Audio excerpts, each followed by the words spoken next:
estamos neste mês de janeiro aprendendo sobre esta identidade de Deus em nós. Então, eu queria que nesta noite o Espírito Santo levasse a sua mente, o seu coração para entender esta boa, esta perfeita, esta agradável vontade de Deus para você.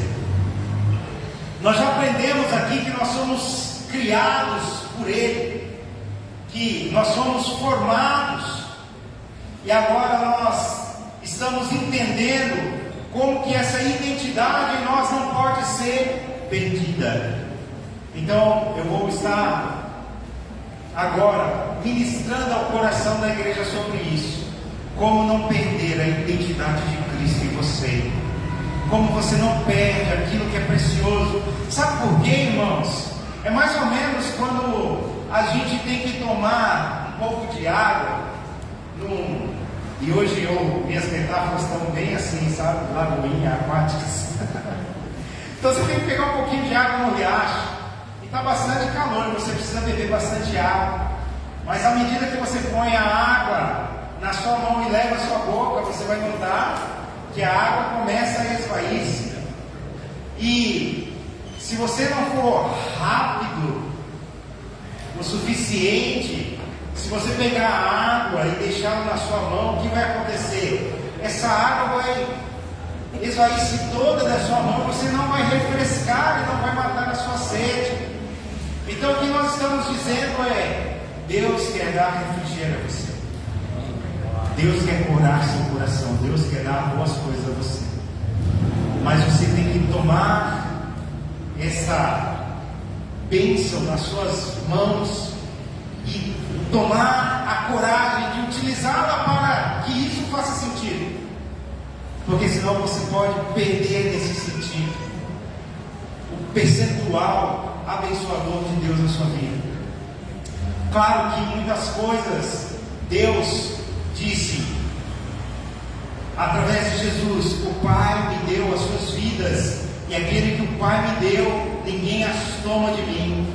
Então tem coisas que são seguras, como a nossa salvação, mas há coisas que Deus nos deu para observarmos, para trabalharmos. Por isso eu queria que você abrisse a sua Bíblia no Evangelho de Mateus. E eu queria dizer para você que a gente vai estar tendo esse momento da nossa identidade de Deus em nós. E antes da gente começar isso, hoje nós temos pessoas aqui nos visitando. Eu queria só que você desse um tchauzinho com a sua mão. Então está aqui o Ezequiel e a Wanda. Isso, sejam bem-vindos, já os cumprimentei. Fábio. É Fábio mesmo, né? Não é Flávio, é Fábio, né? Fábio. O Eliabe e Cleia. Cleia, faltou o L, tá, irmão? Mas Cleia, Deus abençoe vocês. Quem nos trouxe aqui foi o Espírito Santo de Deus. O nosso trabalho no Senhor não é vão, nem as nossas vidas na comunhão dos santos. Então abra sua Bíblia em Mateus 26 e deixa eu ver se já está funcionando aqui. Liguei. Isso, tá, né? Tá. Você não mexeu não, né? Acho que hoje é o seguinte. Tá aí. Ia trabalhar, hein? Ia trabalhar. Ia ficar no automático. Então, neste Evangelho, o Senhor vai falar conosco sobre isso. O tema do sermão dessa noite é: para não desmoronar a identidade de Deus em nós, um alicerce firme. A única maneira que eu e você não perderemos da identidade de Deus em nós é se construirmos essa identidade, mantivermos essa identidade como um alicerce firme. E é isso que a palavra vai dizer para nós. O que é essa firmeza deste alicerce? Então, Mateus, aqui está certo? Aqui está dizendo Mateus 7, é isso mesmo? Eu falei Mateus 26? Não, é Mateus 7, irmãos. Perdão. Mateus 7:24, é isso? É isso mesmo, Mateus 7:24. Eu falei 26, não falei? Por que eu falei 26? Alguém me explica? Não. Né? Depois é lição de casa, você leia o Mateus 26 em casa. Tá? Mateus 7, acho que foi os versos 24, e a nossa ênfase será no 26. É isso mesmo. Então, Mateus 7. Escute, quero falar com você. Quem ouve as minhas palavras e as pratica é tão sábio como a pessoa que constrói sua casa sobre uma rocha firme. Quando vierem as chuvas e as inundações e os ventos castigarem a casa, ela não cairá, pois foi construída sobre rocha firme. Mas quem ouve meu ensino e não pratica é tão tolo como a pessoa que constrói sua casa sobre areia. Quando vierem as chuvas e as inundações e os ventos castigarem a casa, ela cairá com grande estrondo. Por isso, eu queria que você entendesse que existem processos em nossa vida que são de construção. Nós somos criados por Deus com necessidades e desejos, e aprendemos e aprenderemos através das Sagradas Escrituras que nós devemos alicerçar os nossos desejos, essas nossas necessidades em Deus, para não ruirmos. De outra maneira, nós vamos agora olhar para esse texto e entender que eu e você não somos uma matéria estática. Sabe quando você está às vezes olhando uma criança, e muitas vezes a criança ela é um pouco mais agitada, e aí você fala, fica quietinha aqui no canto, e você deseja que ela fique quietinha ali quantas horas? 5, 6, né? Quem já deu aula para criança? Deixa eu ver quem já deu aula para criança. E o professor que dá aula para criança, ele sabe, ele quer, se ele vai pegar a criança de 1h da tarde e vai entregar 5 horas, ele quer que ela fique quietinha. E o que acontece com a criança quando você fala assim, fica quietinha aí? Ele fica quietinha, Jô? Não. Por que ele não fica quieto, irmãos? Por que ele... Porque é criança? Porque ele é um ser humano. Porque o ser humano é inquieto. Porque o ser humano, ele tem um desejo, uma garganta. Quantos irmãos já levantaram aqui para tomar água? É por quê? Porque a garganta está secando. Você está entendendo? O pastor está brigando que a gente está pegando água? Não, estou dizendo que é uma relação. Né? O pastor toma água dentro também. Melhor seria se você trouxesse sua garrafinha para você não andar. Mas, o que é essa inquietação? É a garganta. No original hebraico, a palavra nefesh, ela que é a alma vivente, o Nefesh Hayah, que nós lemos lá em Gênesis, e soprou em suas narinas e os fez alma vivente, Nefesh Hayah. Uma das traduções para Nefesh é garganta, porque tudo na nossa vida, se você parar para pensar, acontece aonde? Na garganta. Você quer falar alguma coisa? É aqui que vai surgir. Você quer provar alguma coisa, é para cá que você vai mandar. Você tem desejos, você tem vontades. E esses desejos e essas vontades estão relacionados com esse nosso interior. Por isso, Deus nos criou dessa maneira, com essa identidade, com desejos, a imagem e semelhança de Deus. Homens e mulheres que têm sonhos e planos e vontades. E hoje a gente vai entender que se a gente conseguir colocar os nossos sonhos, os nossos planos, os nossos desejos e as nossas vontades firmes em uma rocha, nós seremos inabaláveis.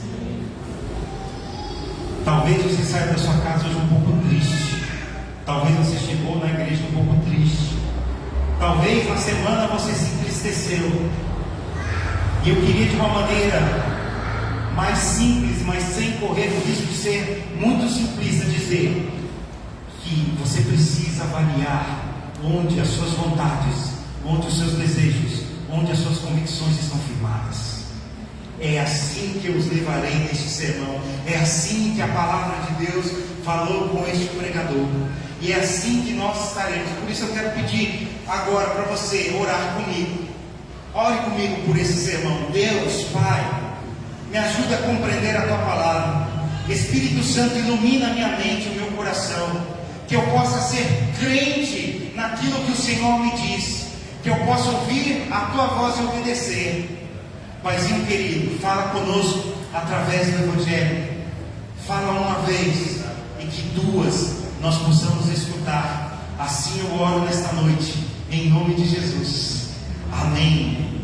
Então, a frase, depois de dito isso, e você pensado nos desejos da sua semana, nos desejos e nas vontades, nas suas convicções, a nossa frase é do teólogo Charles Hodge, que diz o seguinte, vocês vão ler comigo, como de costume, naquele 3, 2, 1, ok? 3, 2, 1.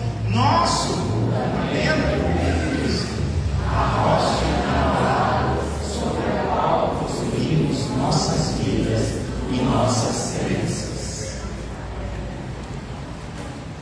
Nesta noite, eu queria dizer que você tem uma vida. Independente daquilo que você acredita, eu estou te dizendo, como pregador, ministro do Evangelho, você tem uma vida. E essa vida é como se fosse uma oportunidade. Ninguém viverá duas vezes. Mesmo se você acreditar em outras linhas, você não viverá a mesma vida. Mas nós, pela revelação especial da palavra, acreditamos que ao homem foi dado um sopro em suas narinas, que foi despertado para mim e para você, quando lá no hospital recebemos aquele solavanco, demos o nosso primeiro berro, usando a nossa garganta, a vida, o sopro de Deus. E agora, tendo a nossa vida, nós vamos ser guiados por uma caminhada, uma jornada, e nós estaremos caminhando. E você vai fazer 5 anos, 10 anos, 15, 20, 25, 30 e até quando Deus permitir. E cada ciclo de vida você vai mudando a sua mente, você vai mudando o seu corpo, você vai mudando a sua maneira de ver as coisas. Sabe por quê, meus irmãos? Porque agora você pode muitas coisas fisicamente, mas quando você tiver limitações, você tem que mudar a maneira de enxergar a vida. É claro, é óbvio, essas limitações fazem parte da vida, e é isso que a gente precisa entender, que a nossa vida, esse nosso, essa amálgama dos nossos desejos e das nossas convicções, tem que ser firmadas no Senhor. Por isso o teólogo está dizendo para nós, olha, nosso fundamento é Cristo, e se não for Ele, nós estamos fundamentando em areia fofa. Se a minha vida não estiver fundamentada em Cristo, não é a denominação batista que vai segurar nos meus pés, não é o meu conhecimento das histórias da Bíblia que vai me segurar firme, não são os meus contatos e amizades com pessoas que creem em Deus, mas o único que me segura firme é Cristo. Ele é o fundamento. Casamentos acabam, velórios acontecem, lutos surgem, oportunidades são desperdiçadas, mas no fundamento inabalável só existe em Cristo. Ele é a rocha mais forte que eu, e é para esta rocha que eu devo correr e firmar os meus pés. Você pode firmar os seus pés, talvez numa condição de vida que você tenha. Talvez Deus te deu uma boa casa, talvez Deus te colocou num bairro, e aí um fenômeno natural, um desastre que ninguém deseja para ninguém, uma barragem que de repente se rompe e inunda com mais de 7 metros de terra a sua casa. E aquilo que era para você fundamental passa a não existir. Aquilo que de repente você fala assim: nossa, eu completei agora a minha faculdade, eu tenho um diploma de nível superior, e de repente a sua profissão começa a mudar e passa a existir, e agora passa a não existir mais. Quantos aqui talvez não foram até obrigados pelos pais a fazer, e agora eu vou falar com a geração, né, mais antiguinha. Quantos aqui não foram obrigados a fazer um curso de datilografia? Vocês fizeram datilografia? Alguém já mexeu numa máquina de datilografia? Deixa eu ver aqui. Vocês lembram daquele exercício ASDFG espaço? Quem criou aquilo foi o inimigo. Né? E os mais novos nem sabem o que é isso. E às vezes quer dar castigo, dá castigo para ele. Pega a máquina, você vai escrever agora uma carta pedindo perdão para a mamãe, usando a máquina de datilografia. E aí você se formou e foi orgulho, olha meu diploma de datilografia. E para que serve isso agora, irmão? Hoje, o recurso até é de voz. Você abre o Word e fala assim: eu estava andando com a minha mãe, vai escrever aqui. O que eu quero dizer com isso, irmãos, é para chamar a sua atenção que nós não temos a perspectiva correta das coisas, nós não conseguimos avistar a vida como ela verdadeiramente é. Por isso, aquilo que parece nos trazer segurança, em algum momento pode se tornar insólito. Aquilo que pode parecer ser a maior das nossas conquistas pode se tornar em nada. É por isso que nós devemos confiar em Deus, porque Deus conhece o passado, o presente e o futuro. Deus não só conhece como alguém que admira e vê, mas é Ele que construiu todas as coisas. Nada, absolutamente nada será feito sem a permissão de Deus.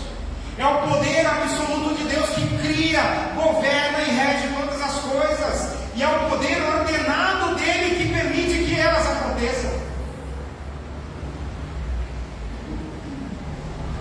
Uma vez, o mundo antigo conhecia um imperador, um rei.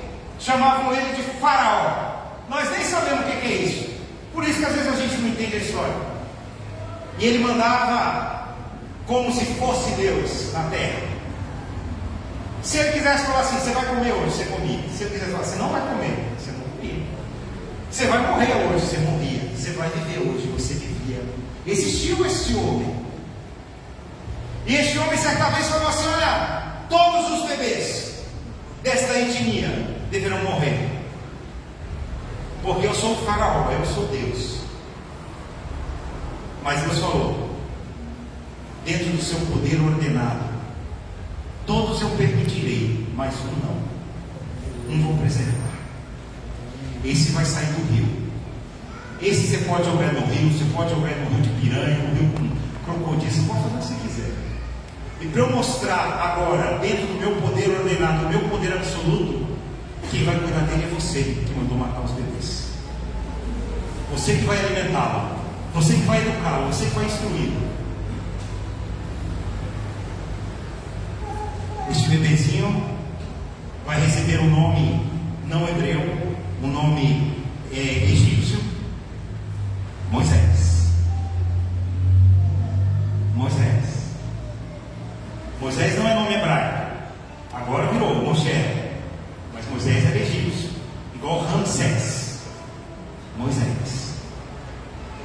E ele tirou um povo através desse bebezinho, dentro do seu poder ordenado. E ele falou assim: olha, agora vocês vão sair dessa terra para me adorar. Vocês não vão sair para formar outra terra, vocês não vão ser outra nação, vocês vão ser meu povo.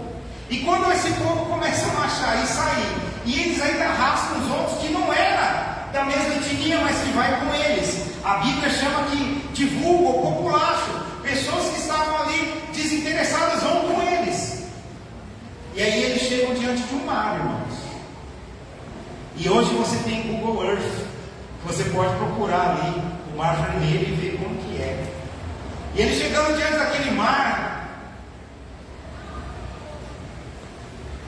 faraó disse: agora eu matei eles, porque eu sou o faraó, porque eu sou o Deus, e eu vou acabar com todos eles.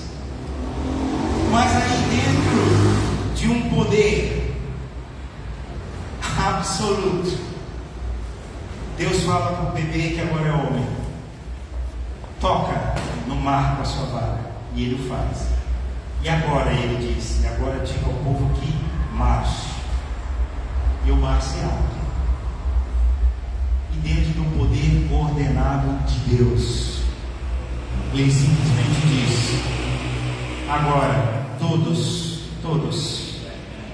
que se opuseram contra mim, feche-se o mar. Não precisou muito. A palavra de Deus só foi essa: feche-se o mar. E o mar fechou. E a Bíblia diz que o mar fechou. E o mar consumiu, afogou os carros e os cavaleiros. O que isso tem a ver comigo e com você? O que isso tem a ver com o seu irmão? Às vezes nós temos convicções que não estão alinhadas com o que Deus deseja. Às vezes nos sentimos deuses, às vezes nos sentimos tão potentes, mas o poder absoluto de Deus e o seu poder ordenado é o que regerará as nossas vidas. Por isso, o ponto 1 dessa mensagem é uma autoanálise de nossas convicções. Eu queria chamar cada um aqui, se eu pudesse, fazer igual o professor mesmo fazendo a chamada. Vem aqui, né? Começa sempre com o Abel, né? Tem sempre um Abel. Abel. Aí o Wanderson sempre é o último, né? Só ganhava do William, né? Só ganhava do William, né?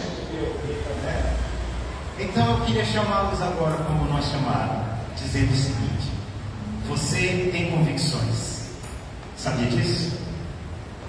Você tem certezas no seu coração. Até a roupa que você escolheu hoje mostra que você tem uma convicção. O fato de você usar determinada camiseta, camisa, vestido, mostra alguma convicção sua. Então os nossos desejos, as nossas vontades, muitas vezes são guiadas por nossas convicções. E as ações humanas, eu queria ler com vocês aqui sobre um psicólogo, um teórico chamado Maslow. Ele diz assim: as ações humanas nascem de uma motivação inata para atender às nossas necessidades e são ordenadas de maneira hierárquica, formada pelas necessidades biológicas, pelas nossas necessidades de segurança, de amor, de relacionamento, de estima e a nossa realização pessoal. Então o que Maslow está dizendo, e muitas empresas vão utilizar isso, ou muitos psicólogos vão utilizar isso também, em uma pirâmide, é que nós temos essas necessidades. A primeira dela é fisiológica. Eu preciso de água. Quem quer ganhar uma casa num bairro que só tem água 2 vezes por ano? Aí você fala: eu quero. Eu ponho, sei lá, você muda. Você sai de lá. É os programas que existem aí. Tem programa governamental que o cara dá uma casa que não tem as condições que o cara precisa. O que ele faz? Ele vende a casa. Então tudo começa com a necessidade fisiológica. E a gente começa a fazer essas hierarquias. E essas hierarquias serão regidas pela nossa convicção. Eu jamais moraria num bairro como esse. Já ouviu essa frase? Eu jamais moraria no... O que é isso, irmãos? Ele está olhando para a necessidade ou para a convicção? Para a convicção.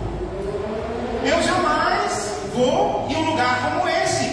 Eu jamais entrarei em um lugar como esse. Isso não é necessidade. Então, é aquela coisa. E me perdoe eu usar da fisiologia agora para os irmãos, mas é preciso que os irmãos entendam. É aquela coisa. Talvez você, de barriga cheia, tendo todas as condições, você escolhe lugares para comer. Sim ou não? Hoje eu vou comer aqui hoje. Mas imagine você com muita fome. Senta em qualquer botequinho aí, qualquer pé sujo. Lembra que a gente chama de pé sujo? e você come um biscoito lá. Imagina você viajando 12, 20 horas, 30 horas na estrada sem nada para comer. Você para naquela pocilga ali, no posto, e você fala assim: o que tem para comer? A mulher fala: acabou tudo, só sobrou uma rosquinha frita de ontem. Mas eu ia jogar fora. Olha que recomendação. Eu ia jogar fora, mas eu não sei porque ainda não joguei. Mas se quiser, você nem precisa pagar, eu te dou. Olha que oferta. Aí, meu irmão, né, esse lado latino nosso, opa, ela ia jogar fora, mas, né? Então, o que você faz? Nossa, que rosquinha deliciosa, irmão. Você vai comer a melhor rosquinha da estrada da sua vida. Por quê? Porque as necessidades ultrapassaram as convicções. Está entendendo onde eu estou levando vocês? Às vezes, as necessidades ultrapassam as convicções. Mas muitas das vezes, em situações normais, são as convicções que vão reger as nossas atitudes. Em condições normais, né? Como é que chama aquilo que a gente leva para a praia lá, aquelas coisas lá? Cooler, né? Aqueles cooler lá, né? Aquelas. Amém. Deus abençoe. Que o mesmo Espírito em mim habite o seu coração e te renove de transforma. Amém. Então quando nós temos supridas necessidades nossas, o que vai acontecer? Você está com aquele cooler cheio lá das coisas gostosas, às vezes feitas até pela mamãe, né? Porque comida de mãe tem um dobro sabor. Você vai parar na possível lá, pá? Não, você passa direto. Então o que acontece? Essas nossas convicções, segundo o Maslow está dizendo, essa instabilidade das nossas vidas, ela muitas vezes será o terreno onde a gente vai depositar as nossas convicções. É o que Jesus vai dizer para nós agora. Preste atenção. E talvez não tenha feito muito sentido, mas agora fará. Versículo 24, do capítulo 7. Quem ouve minhas palavras e as pratica é tão sábio como a pessoa que constrói sua casa sobre uma rocha firme. Em outras palavras, quando você ouve Jesus, a sabedoria bíblica, você vai fazendo o quê? Eliminando as suas necessidades, deixando elas para um lugar contido e ganhando o quê? Convicção. É essa autoanálise que eu e você precisamos fazer. É essa autoanálise que vai guiar a nossa vida. Se eu e você não analisarmos, se eu e você não verificarmos a nossa vida, nós podemos ser simplesmente esses viajantes que vão parar em qualquer lugar e comer qualquer coisa. Por isso, nessa jornada chamada vida que cada um tem, você precisa realmente entender que Deus é quem te dará os nutrientes para a sua vida. É Deus quem vai favorecer para você as palavras de sabedoria, a convicção. É preciso ter convicção para parar de fazer o erro. É preciso ter convicção para tomar as atitudes corretas. É preciso ter convicção para ser legítimo nas nossas ações. O mais fácil é não fazer nada. O mais fácil é não se esforçar. O mais fácil é entregar-se ao ócio. Para trabalhar duro, irmãos, é preciso convicção. Para levantar cedo e fazer o que precisa, é preciso convicção. Para ir dormir tarde, porque tem que fazer, é preciso convicção. E quando a gente pensa e sai do plano natural para a nossa realidade cristã, o que Deus espera de mim e de você, dentro do seu poder soberano, ainda vivendo num poder ordenado, é a nossa convicção. quando o Senhor Jesus se apresenta aos homens e mulheres, Ele diz: qual é a sua convicção? Por isso Ele diz: se você acreditar, se você crer, a tua fé te salvou. O que é fé? A fé é essa convicção. Então é preciso que eu e você façamos essa verificação da nossa vida. Não se acostume com uma vida cristã simplesmente por carteirinha de igreja, por número que foi dito lá pelo seu dia de batismo. Pelo contrário, acredite na convicção daquilo que Deus tem falado para você. Por isso Ele diz: quem ouve as minhas palavras e as pratica, este é tão sábio como a pessoa que constrói a sua casa numa rocha firme. Então o que vai me dar convicção, irmãos? A palavra que eu escutei. Se você não escutou palavra nenhuma, e eu estava ouvindo esses dias uma pessoa falando um monte de coisa sobre o Evangelho, e ela falava assim: eu não sei direito o texto. E é bem isso. Se você não sabe o texto, se você não sabe a palavra, não tem como você construir. Não tem como você construir a casa na rocha. Você não sabe o que Deus está falando para você, o que Deus está exigindo de você. Só vai te dar convicção se você tiver palavra, se você acreditar na palavra. E aí o ponto 2 da nossa mensagem, ela fala sobre o comprometimento e a estabilidade. Você quer ter estabilidade emocional, espiritual e talvez até financeira? O que é preciso que você tenha? É preciso que você tenha comprometimento. Sem compromisso, sem comprometimento, não haverá estabilidade. É isso que a palavra está dizendo. Então, quando a gente faz essa análise, e de tantas metáforas que eu já dei para você, e mais uma eu quero dar, é mais ou menos assim. Pense em um dia muito caloroso, um dia de calor, um dia que está muito quente, e você precisa novamente se hidratar, porque você tem esses pressupostos categóricos. E aí você pensa o seguinte: olha, eu preciso tomar água, mas eu gostaria de tomar um refrigerante.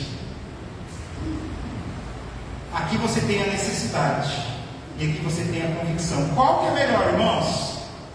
A água ou o refrigerante? A sua resposta determina a sua convicção. É sabido pela Organização aí da Saúde que a água ela hidrata. Ela é o hidratante natural e o melhor hidratante. Você bebeu água, matou a sua sede, equilibrou sua saúde. E o refrigerante, principalmente aquele que tem um rótulo vermelhinho, que faz uma espuma marronzinha quando você põe no gelo, esse aí vicia a gente, né? E é esse aí que quem não sabe ainda procura depois com o refrigerante, ver qual faz a espuma marrom. E esse aí, ele tem um sabor, irmãos, que você fala assim: não, você abriu uma pequenininha de vidro, jogou ali na garganta, é a melhor coisa do mundo, né? Mas você entende pela convicção que a melhor é a água. Mas você pode falar assim: um só hoje não faz mal. Sim ou não? Estão comigo? Sim. Mas aí os dias de calor, ao longo dos seus 30, 40 anos, 50 anos, 60 anos, serão, né, acumulados. E aí muitas das vezes a sua convicção, você disse assim: mas o refrigerante só não faz mal. E esse um só foi repetido várias vezes.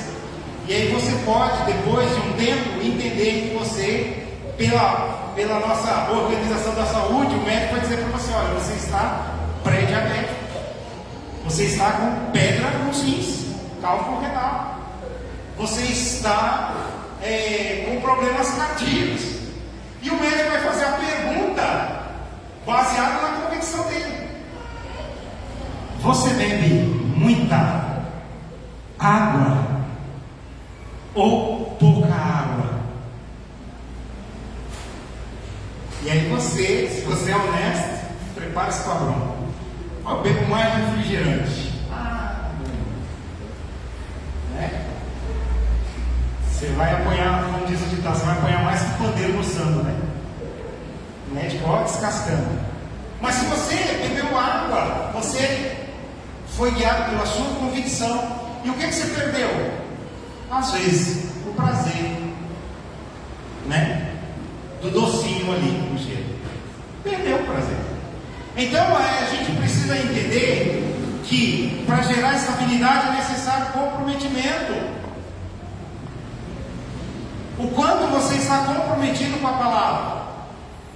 Porque depois você tem o cálculo renal, e quem teve aqui ou tem, sabe que não é brincadeira. Ou se você tiver pré-diabetes ou diabetes, tiver que tomar insulina, uma picadinha, né? Todo dia, às vezes de manhã e de noite, não é brincadeira, irmãos. Então, o que eu quero dizer para você é que Deus está dizendo para nós, eu estou usando essas metáforas apenas para você entender que a palavra não é diferente. Você não será um crente estável, você não terá a vida cristã estável, você não terá estabilidade se você não tiver o quê? Comprometimento com a sua convicção. A pergunta é simples, você não precisa nem levantar sua mão, mas quantos aqui creem no Senhor Jesus? Se você crê no Senhor Jesus, isso é convicção. Mas se você falar assim, a minha convicção eu creio em Cristo. Mas só hoje eu posso fazer o que eu quiser. Só hoje não tem problema. Só agora eu posso fazer isso que a minha convicção diz que eu não deveria. Você está colocando em risco a sua estabilidade da sua fé. Por quê? Porque você não é comprometido com a sua convicção. Eu quero dizer para você que você crê sim em Cristo, que você tem convicção, você só não é comprometido. Você só não está comprometido. Por isso ele diz assim: quando vierem as chuvas, leia aí na sua Bíblia, versículo 25. Quando vierem as chuvas e as inundações e os ventos castigarem a casa, ela não cairá, pois foi construída sobre a rocha firme. Se eu e você construirmos a nossa convicção em Cristo, quais convicções? Convicção de vida, convicção de casamento, convicção de relacionamento, convicção de igreja, convicção de trabalho. Se eu e você construirmos a nossa convicção em Cristo e nós somos comprometidos, haverá um produto imediato, um resultado claro, que é estabilidade. Está chovendo, ele vem para a igreja. Está fazendo sol, ele vem para a igreja. Mudou o culto para amanhã, ele vem para a igreja. Mudou para a noite, ele vai para a igreja. Tem EBD, ele vai para a igreja. Tem um só vindo, ele vai para a igreja. Por que estável? Por que não está variando? Porque ele é comprometido. Porque há comprometimento, irmãos. E quando há comprometimento, há estabilidade. A nossa igreja, enquanto comunidade de fé, viverá períodos de instabilidade, na medida em que tivermos convicção, mas não comprometimento. Se não tivermos nem convicção, e muitas igrejas podem estar por aí enfrentando grandes dificuldades. Por quê? Porque os membros já não têm nem a convicção, já não se fala nem mais em evangelho. É só eu sou legal, eu sou bom, eu quero pular, eu quero. Você não quer nada, você tem que adorar a Deus, você tem que se humilhar na presença dele. Mas aqui não é legal, não é para ser legal, é para ser santo. Porque se for santo e você for santo também, você vai encontrar o santo do santo. Mas se você é imundo, se você não tem santidade, o santo é chato mesmo. E por isso que um dia, aquele que tem a pá na sua mão, ele tem que vir na eira e dividir o rebanho. Então as nossas convicções em Cristo devem ser aliadas ao nosso comprometimento. E o comprometimento, ele não tem idade. Quantos aqui tem 11 anos? Deixa eu ver, levanta a mão. Isso. 12, 13, 14, 15, isso, 16, 17, 18, 19, 20, acabou. O resto é tudo, estamos no mesmo quarto, tá?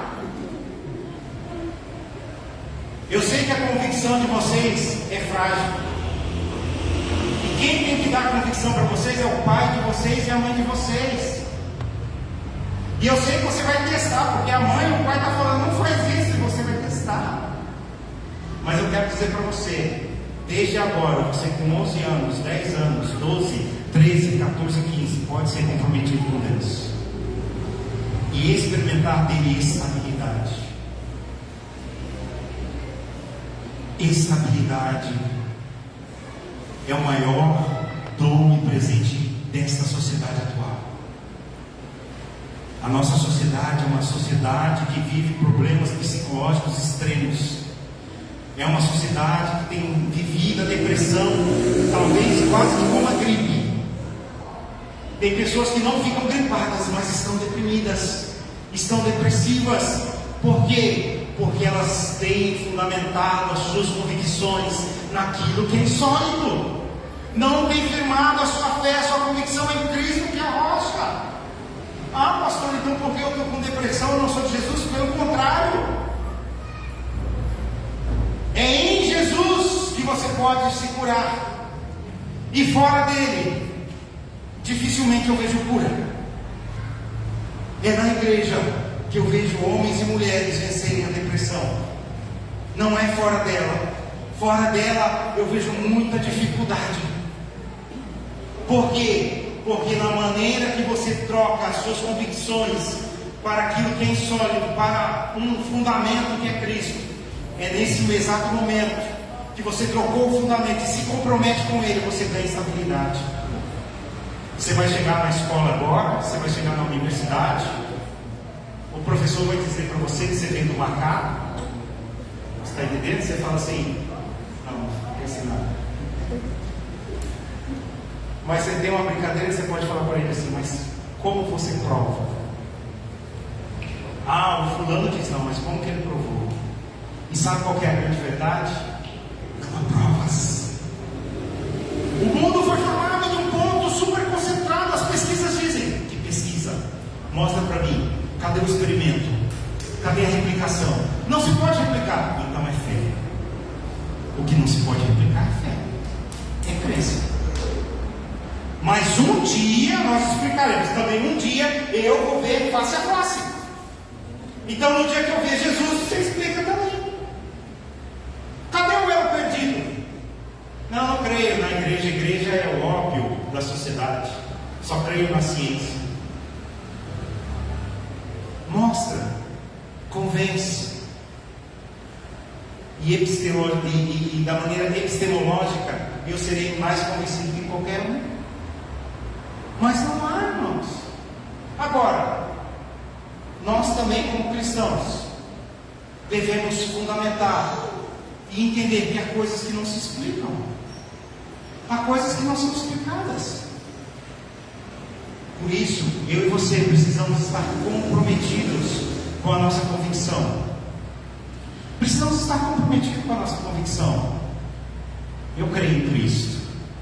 Eu creio que Jesus é o Filho de Deus. Eu creio que Ele nasceu da Virgem Maria.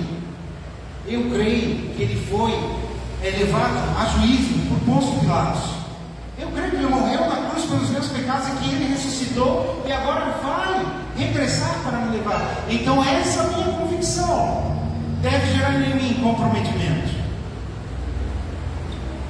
Existe uma expressão da gíria paulistana e até acho que nacional que diz assim: fechado com alguém. Vocês já ouviram essa expressão? Eu estou fechado com ele. E o cristão, na verdade, ele tem que ser fechado com a Bíblia. Ele não fecha com homens, ele fecha com Deus, com a palavra.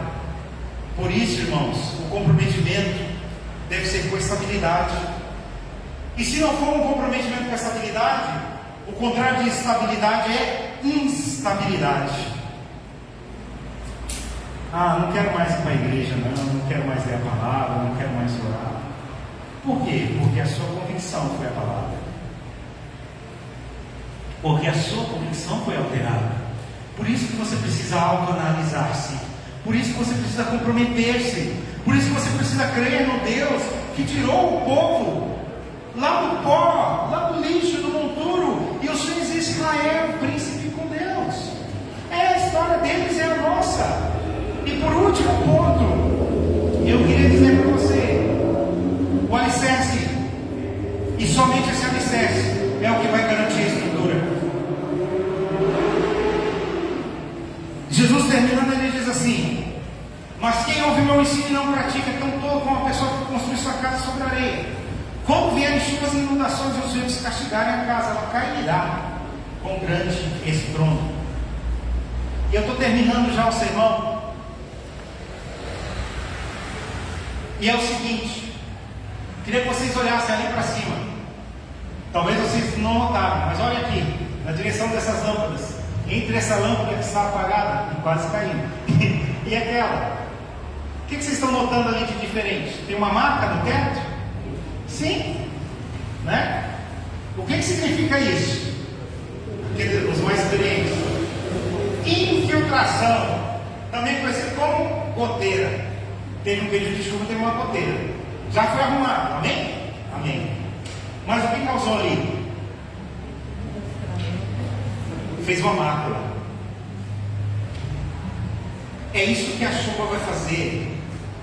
E a tempestade, eu estou terminando esse sermão. É isso que a chuva vai fazer com você. A chuva vai macular você. A chuva é uma metáfora que a gente pode dizer das nossas necessidades e até do pecado agindo em nossas vidas. Então, quando vier a chuva, essa chuva ela vai tentar tirar o quê? A identidade de Deus, a imagem e semelhança que Deus colocou em você, que mesmo caída pelo pecado original, ainda preservada, você ainda é um ser que pensa, raciocina e pode fazer o bem e pode amar as coisas, mas vindo os ataques a você, vindo as tempestades a você, elas vão produzir isso em você, uma mácula. O importante, irmãos, não é encontrar crentes sem máculas. Escute, o importante é que mesmo com as infiltrações, você não desmoronou. Mesmo maculado, você não deixou de preservar as suas estruturas. Porque essa infiltração, ela maculou sim a parte estética deste edifício, mas não comprometeu em nada a sua estrutura. Então, quando a chuva bate no cristão, quando o pecado aflige, quando as pessoas olharem e te julgarem, quando as pessoas de confiança te traírem, porque, segundo o teólogo Adam Tozer, apenas aqueles que você confia é que podem te trair. Ninguém que você não deposita confiança poderá trair você. Por quê? Porque se você já não confia, você nunca será traído com qualquer ação dele. Mas aqueles que vão te relegar a um lugar, a uma condição ruim, eles são como uma chuva, uma torrencial, muitas vezes guiados pelo príncipe deste século. Muitas vezes, como Paulo bem escreveu na carta aos Efésios, não é a carne e o sangue que nos afligirá, mas é principados e potestades. E isso vai provocar em nós máculas. Isso vai nos deteriorar. Isso vai nos deixar, talvez, mais feios. Mas isso não pode infiltrar-se na sua estrutura. Sabe por quê? Porque ela está firmada na rocha. Quando a casa, e a casa é o seu coração, estiver firmada na rocha, mesmo que as infiltrações alcancem algum nível de profundidade, ela não abalará a sua estrutura cristã. Você pode ficar mais triste, você pode ficar mais calado, você pode ficar mais desconfiado, você pode parar de fazer algumas coisas, mas você não vai parar de seguir a missão que Deus te deu. Você não vai parar a obra que Ele confiou nas suas mãos. Você não vai parar o ministério que Cristo confiou você. E ministério não é só trabalho, ministério é vida, e a vida pulsa diante do Todo-Poderoso, porque Ele é a ressurreição e a vida. E por último ele diz: quando vier as chuvas e as inundações e os ventos castigarem a casa, aqueles que estão firmados na areia, sabe o que vai acontecer? Eles vão cair e vai ser grande o estrondo. Por último, nessa metáfora, imagine, nós temos uma escada aqui. Imagine que eu coloque essa escada no mais alto e da maneira mais íngreme possível. E eu diga para cada um dos irmãos aqui: suba nessa escada. E a pergunta vai ser: quem está segurando a escada? E eu vou dizer para você, preste atenção agora. Ou Jesus segura a escada que você sobe na vida, ou é Satanás. Não tem outros voluntários. Ou Jesus segurará a escada da sua vida, ou é Satanás. E Satanás é o nome que se dá ao inimigo. Satã quer dizer inimigo. O maior adversário nosso é Satanás. E eu vou perguntar para você: não tem como você não subir na escada, irmãos. Você já começou a subida. Quem você quer que segure a sua escada? Quem você acredita que segurará firmemente a sua escada? Talvez você fale sim. Talvez você ainda tenha dúvida se você quer que Satanás segure a sua escada ou não. Jesus ainda deu uma dica para você. Ele falou assim: ó, você pode deixar Satanás segurar a sua escada, só que ele veio para roubar, matar e destruir. Quem aqui subiria numa escada que eu falaria assim: ó, quem vai segurar, ele é matador, assassino e mentiroso e ladrão. E aí você põe o primeiro pezinho no degrau e ele fala assim: pode subir, confia. Pastor, eu jamais entregaria a escada para Satanás. Então não entregue a sua vida, não entregue a sua família, não entregue o seu trabalho, não entregue a sua mente. Aquele que ouve as minhas palavras, ele é sábio, ele se torna como um homem que subiu uma escada que era segurada, sustentada por Jesus. E como a gente faz isso? Com disciplina, com rotina, com comprometimento. Você está fazendo um negócio com pessoas que não creem em Deus? Não faça. Você está andando com pessoas que não acreditam em Deus? Não ande. Isso é acepção? Não. Isso é confrontação. Isso é viver por uma convicção. Sabe aquele cara aqui, viajando na estrada, entrou e comeu a rosquinha que a mulher ia jogar fora? Lembram dele? Sabe o que aconteceu com ele? Diarreia. As escolhas que fazemos sem convicção e certeza, sem a firmeza de Cristo, no final vão nos levar para coisas piores ainda. A Bíblia diz: há caminhos que ao homem parecem direitos, mas o final deles é a morte. Nós não somos assim. Nós escolhemos vida, e vida abundante. Escolha viver a vida em plenitude com Deus. E eu queria chamar o ministério de louvor a vir aqui à frente para a gente terminar esse culto. E quando você escolhe vida, é ouvindo aquilo que Deus já falou no seu coração. Talvez você só ouviu uma palavra de Deus. Use ela como fundamento para você. Ame ao Senhor seu Deus, irmão. Essa é a convicção. Você ama Deus? Eu amo Deus, pastor. Essa é a minha convicção. Então ame Ele com todo o seu coração.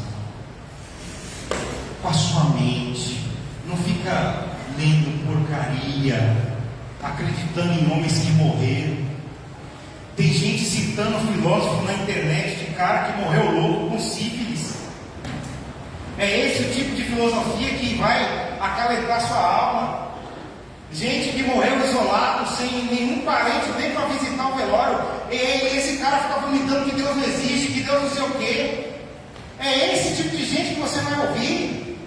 Gente falando que a igreja não presta, mas que você não teria capacidade de andar 5 minutos com ele, de tão insuportável que ele é como ser humano. Então ouça o que o Espírito Santo diz para a igreja. Ouça as palavras de Cristo. Ame o Senhor teu Deus de todo o teu coração, com as pessoas, com o teu entendimento. E depois o segredo, e esse é o único segredo para a gente aguentar a mortalha dessa caminhada: ame ao teu próximo como você mesmo. Quem é meu próximo, pastor? O próximo é aquele que anda com você. Tem alguém que toma café com você na mesa? Esse é teu próximo. Você tem que amar. Tem alguém que faz alguma coisa por você? Tem alguém que anda com você? Tem alguém que ouve você? Esse é teu próximo. Na verdade, quando a gente não souber quem é o nosso próximo, é só você olhar para o lado. Você vai falar: quem está próximo de mim? Ele é meu próximo. Quem é seu próximo agora? Quem é seu próximo agora aqui nesse ambiente? É ele que você tem que amar. Ama o Senhor teu Deus de todo o teu coração, teu próximo como te mesmo. Ah, pastor, eu não gosto de gente mexer o saco. Para que encher o saco dos outros também? Eu não gosto de gente chata. Você é chatinha demais. Ah, eu gosto de abraço. Eu gosto de gente educada. Seja educado. É mais simples do que parece. Por isso Deus falou para nós. E a gente vai cantar essa canção agora. Por quê? Porque a gente ama Deus de todo o coração. E porque a gente ama o nosso próximo. Porque se eu e você cumprirmos aquilo que Deus falou, a nossa casa é firmada em nenhuma rocha. Não tem pandemia que derrube, não tem governo, não tem poderes nem alturas. Nada nos separará do amor de Cristo Jesus. Amém? Vamos ficar em pé? Vamos cantar essa canção.